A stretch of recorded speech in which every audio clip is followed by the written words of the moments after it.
आदाब, आप देख रहे हैं जी सलाम डिजिटल। आपके साथ मैं हूं मुमताज खान। कोरोना की ही तरह एक और बीमारी भी इन दिनों सरदर्द बनी हुई है, जिसका नाम है लंपी वायरस। फर्क यह है कि लंपी वायरस मवेशियों में फैल रहा है। इसी के साथ एक और बहस छिड़ गई है कि क्या गाय के दूध में भी लंपी वायरस का असर होता है। तो इसका जवाब यह है कि लंपी वायरस का इन्फेक्शन गौवंश की जान के लिए तो खतरनाक है ही, माहिरीन का कहना है कि गाय के दूध पर भी इसका असर देखने को मिल रहा है। लेकिन एक्सपर्ट्स ये भी कहते हैं कि गाय के दूध में मौजूद वायरस को खत्म भी किया जा सकता है। इसके लिए दूध को लंबे वक्त तक उबालना जरूरी होगा या फिर पॉस्चराइजेशन के जरिए इस्तेमाल किए जाने वाला दूध किसी भी तरीके से नुकसानदेह नहीं होता है, क्योंकि इससे वायरस पूरी तरह तबाह हो जाता है।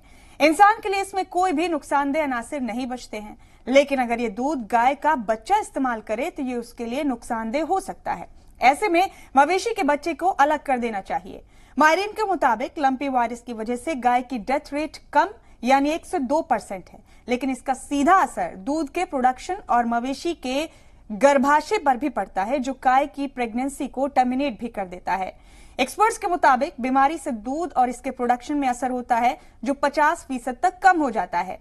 ये बीमारी इकोनॉमिक लॉस की बीमारी है एक तरह से। दूसरी जानिब लोगों के जहन में ये सवाल है कि क्या लंपी वायरस से मुतासिर गाय के मूत्र और गोबर से वायरस के अनासिर नहीं होते हैं। इस पर एक्सपर्ट का मानना है कि गौमूत्र या गोबर का काम करने वालों या इस्तेमाल करने वालों पर इसका कोई नुकसानदेह असर नहीं है, लेकिन इस बात का ख्याल रखें कि वो इस वायरस का कैरियर ना बने, क्योंकि अगर गाय की लार या उसका इन्फेक्टेड खून दूसरे जानवर को लग जाए तो इन्फेक्शन फैल सकता है। लंपी वायरस से इंसानों को कोई खतरा नहीं, ये मवेशी से मवेशियों में फैलता है। जानवर की लार और मच्छर के काटने से फैलता है। एक्सपर्ट्स का मानना है कि अगर जानवर के चख्तों पर नीम या हल्दी और घी या घी के पेस्ट लगाएं तो जख्म को ठीक किया जा सकता है और इस बीमारी से मुतासिर मवेशी 1 हफ्ते से 10 दिन में ठीक हो सकता है।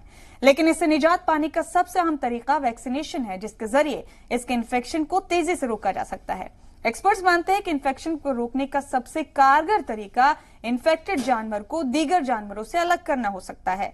हालांकि इन्फेक्शन की रफ्तार तेज है, लेकिन मवेशी की मौत का इम्कान कम होता है। तो ऐसी तमाम अहम जानकारियों के लिए आप जुड़े रहें जी सलाम डिजिटल के साथ।